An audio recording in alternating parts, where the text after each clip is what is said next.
Good morning. Today we are going to speak about Hermann Hesse, who was born on the 2nd of July 1877 and died on the 9th of August 1962, aged 85 years. As we go through Hermann Hesse's biography, let me bring you a few quotes or a few reflections that will give us a common pattern to look at his life.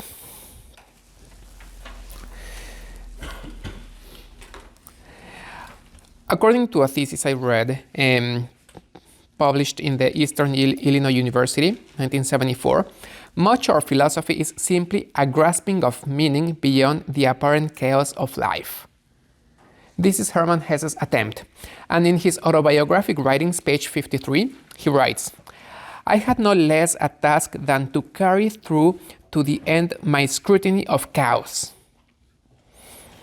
With the now soaring, now sinking hope of rediscovery beyond chaos, nature, and innocence." In Hermann Hesse's life, we see a constant. We see this quest for his true self.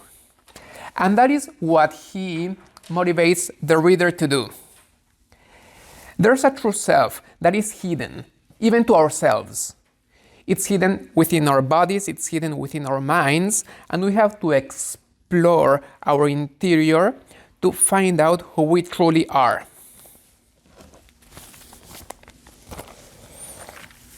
This quest can go through different paths, and the influence of Eastern philosophies is monumental in Hermann Hesse. When we start delving into his life, you will see why.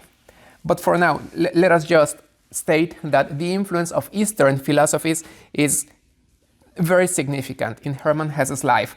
And maybe you can become familiarized with these three terms.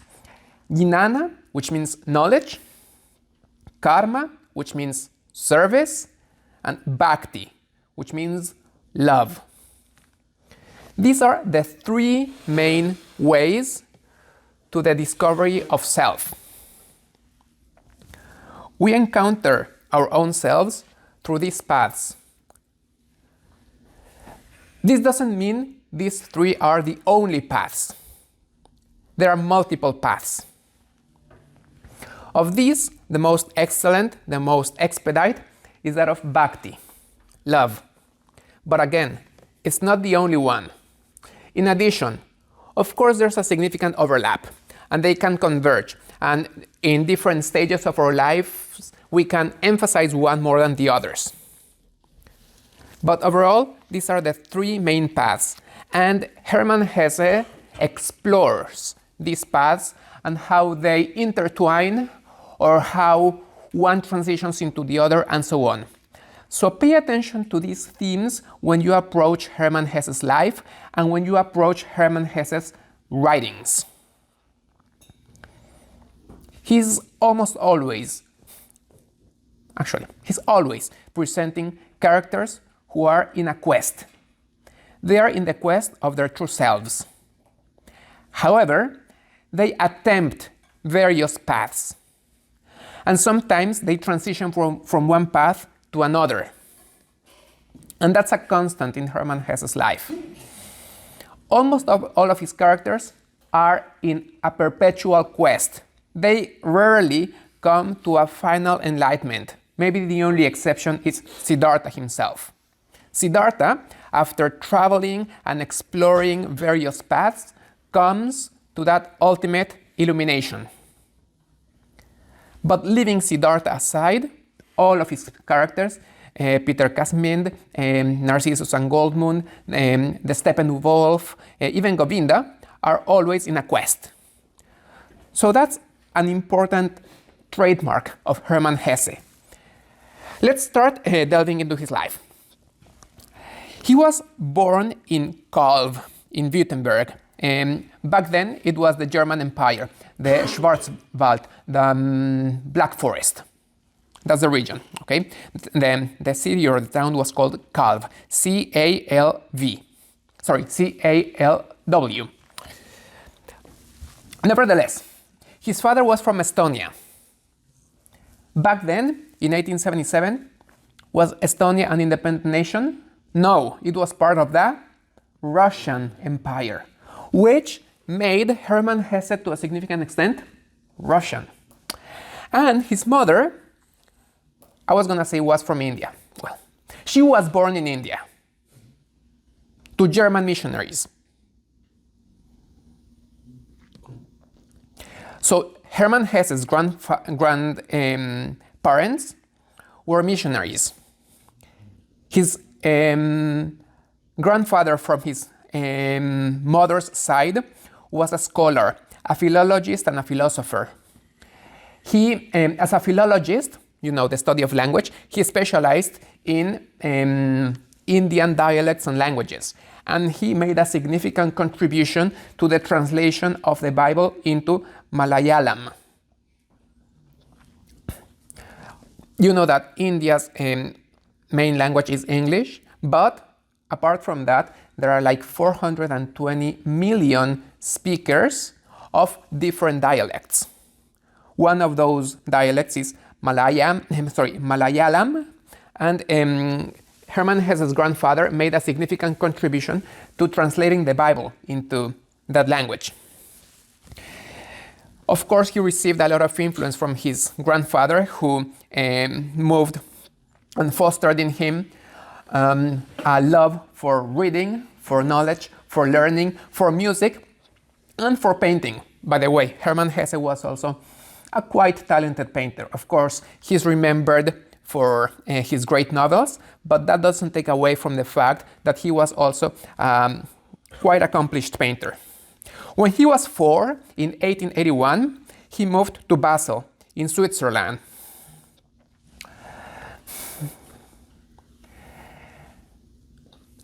Different biographies of Hermann Hesse, and even in his autobiographic writings, you can find some tension and some contrast between two apparently contrasting claims. Since his father was from Estonia, his mother was born in India, and so on, and he was born in Calv, and then they moved to Basel, that makes him a citizen of the world. So he considered himself like a universal citizen. On the other hand, where did he actually belong? So that creates in him a sense of alienation. Some authors and some biographers emphasize the first aspect, how he considered himself like a universal citizen. Some other biographers will emphasize the other aspect, that he didn't seem to fit in, that he was always a foreigner. I don't think we should stress too much this contrast. I think that both claims are quite compatible. In 1891, they moved back to Germany, and he joined the seminary, where he learned Latin and Greek, but he was not a good student. He quarreled often with professors, with his classmates, with his family. He dropped out of school, and he moved to another school, and so on. So he was a very bad student with his troubled teenage years, with lots of smoking and alcohol problems. All that compounded with suicide attempts. 1894, when he was 17, he began an apprenticeship at a clock factory. That was a mechanical and monotonous work. According to some biographers, this gave Hermann Hesse time to reflect, because the work was so monotonous that it didn't occupy his intellect at all. On the other hand, it was so monotonous that he found it boring. And the fact is that he didn't last long with this job. It was an apprenticeship that he undertook for like 14 months, a little more than a year. But eventually he moved on, and he started an apprenticeship at a bookshop. And now we see where things are going. This bookshop was in Tübingen, and he was 18 when he began his apprenticeship at the bookshop. There, he became familiarized with Goethe, Schelling, and Lessing, German Romanticism. I know that when we explained Romanticism, we said that Goethe was not fully a Romantic, but he was a pre-Romantic. Leaving those minute issues aside, we find in Hermann Hesse almost the same template that we found in Romanticism. Just like Romanticism opposed Neoclassicism because it was cold and it was rigid and it was too conventional and it followed too attachedly the patterns of norms and regulations. In that same way, Hesse opposes the modern world. The modern world where everything is regulated, when things are seen in a matter of calculation, something that we can measure, something that we can work with. And a constant theme with the vanguard movements during the 20th century is how they oppose realism as a literary movement. So, to a certain extent, you can see in Hermann Hesse's novels a return toward Romanticism, but of course, it's been processed. There's not going back to Romanticism. Even if he attempts to go to the Far East, just like Romantics did, he also traveled to Italy, just like many Romantics did. This has been processed, so don't call Hermann Hesse a Romantic, regardless of how many attempts we see in him to revive that Romantic spirit. During his apprenticeship, he also read Nietzsche. And that was an eye-opener for him, because in one of Nietzsche's earliest works, which is his essay on Greek tragedy, he suggests that Greek tragedy is a polarity of values. And the two main values are that of Apollo and that of Dionysius. Apollo, light, reason, order, measure, harmony, all of those values. Instead, with Dionysius, excess, passion, darkness, obscurity. And it's not like one is good and the other one is bad. Remember, Nietzsche also wrote Beyond Good and Evil, right?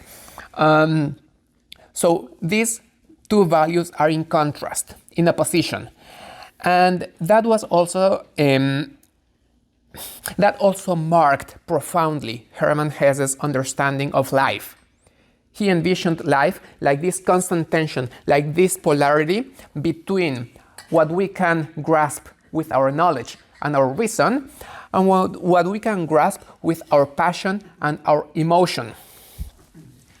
You know already which one he will privilege, right? He will privilege the path of passion and emotion. Even the very word reality. What is actually real? Is it the mechanical world we live in, or is it the realm of the spirit? The mechanical world that is ruled by patterns, norms, and measures, that's but a mere illusion. The real world is that of the spirit. And you're going to see this as a constant theme in Hermann Hesse's works. It was also Nietzsche who, let's put it like this, shattered Hermann Hesse's morality. Remember that he was raised in a Protestant and in a Christian household, but Hermann Hesse's morality was shattered by Nietzsche, and he replaces his moral values with aesthetic values. It is art, it is beauty, And it is aesthetic that really matters, and that will be my moral goal and my moral standard, not any other, let's call it conventional moral pattern. When he was 19, he published his first book of poems. The title was Romantic Songs. With the title itself, you can see where he was pointing to. It didn't sell well. In 2 years, it sold only about 50 copies. So it was a commercial failure. It was published only because his publisher wanted to please his wife, who liked Hermann Hesse's poems, but it was not highly regarded at all. Actually, you can imagine Hermann Hesse's mom being interested in what her son had published, and she called it a sinful book because it was too sensual for her evangelical standards. Hermann Hesse suffered from nervous problems and also military problems.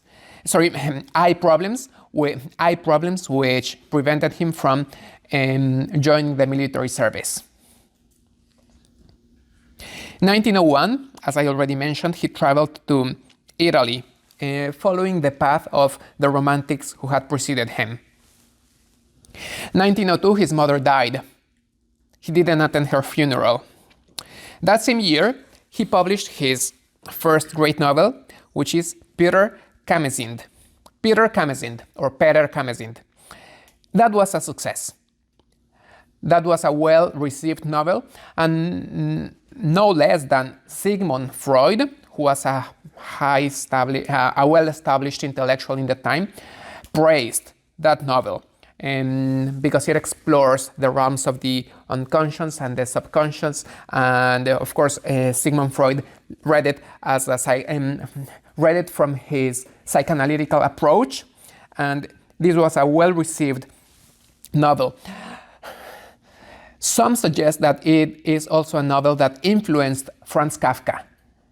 Kafka must have read this novel, and that made him realize many of his own claims that now we hold as Kafkian ideas, or as Kafkaesque themes.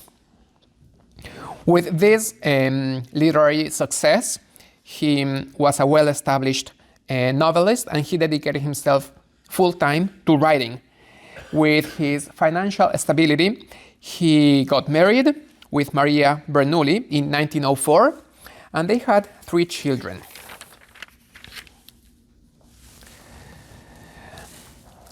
In 1910, he published another novel. It's not his greatest work, but the title is Gertrude, where he again explores the opposing values between Apollo and Dionysius. His marriage was going from unhappy to unhappier. It was unraveling and things were not going well, so he decided to take a vacation. He decided to take a leave from his family, and he went to explore the Far East. He traveled to Indonesia, Sumatra, Borneo, Burma, and he was disappointed. From his childhood, he had heard about those regions, and in his imagination, he had made those regions way more beautiful than they actually were. In his mind, those were beautiful, idyllic paradises. When he really encountered them, he was underwhelmed. When he came back, his marriage was not any better. So, in an attempt to leave his family aside, he volunteered for the military service. 1914, the First World War broke out, and he enrolled to fighting for the German Empire. Because he was a nationalist, right? No. Actually, he was not. He didn't have any patriotic feelings. He just wanted to get away from his family. That was the only reason why he joined the military service. As I have mentioned before, he was eye impaired, so that prevented him from going to the front. and instead he undertook the menial task of taking care of or watching war prisoners. That was his task during the war. In 1916, well, by the way, I already mentioned that he was not a patriot, so he promoted some kind of pacifism, maybe not to the extent of Leo Tolstoy, but he was a pacifist. And in his writings, he advocated for peace, which was contrary to the interest of the German Empire. He was banned. So his writings were forbidden, and he struggled to publish in Germany. He ended up publishing in Switzerland. And in 1916, his father died. His wife was diagnosed with schizophrenia. His son, Martin, fell gravely sick. So he had to abandon his military service. He had to undergo some psychotherapy. And guess who was his psychotherapist? No, not Freud.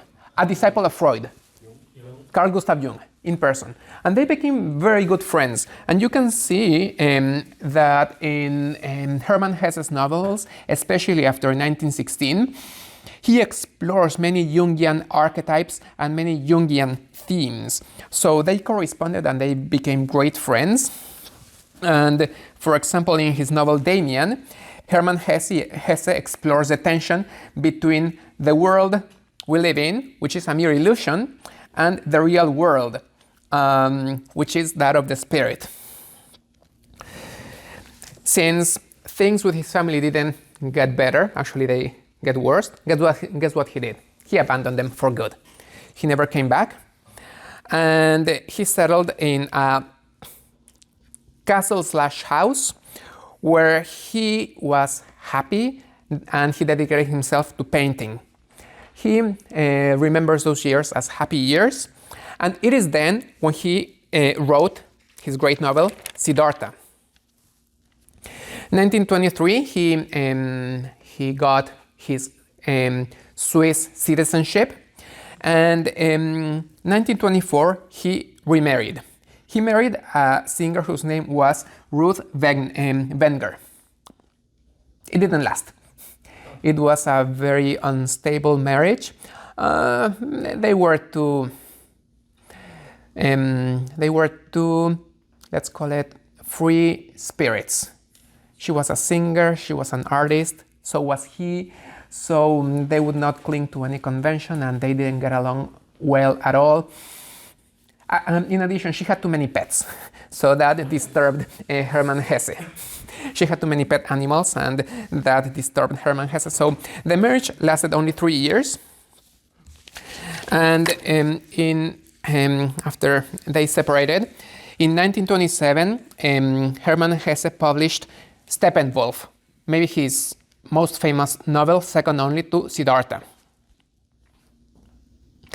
In it, he explores the tension between social and human convention, our human element, and the beast, the wolf we all carry inside, the animal inside. He explores this tension. I find it very bizarre. The plot is interesting, and the way it unfolds, it's enticing, but I found at the end too bizarre, and at least in my own opinion, it was underwhelming. I didn't quite like the end. The way it unfolds is interesting, but back then, and even in our days, it's regarded as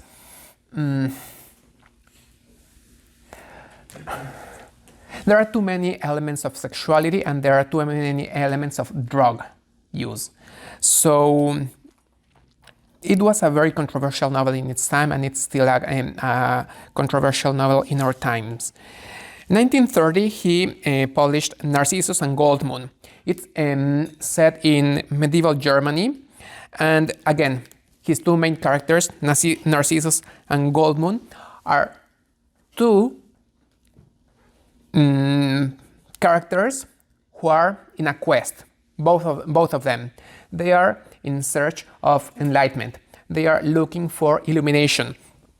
And he just presents these parallel paths that seem to be parallel, but in the end, they coincide and they both come to illumination in the same way. Narcissus and Goldmund, you can even say that they are the same person at the end.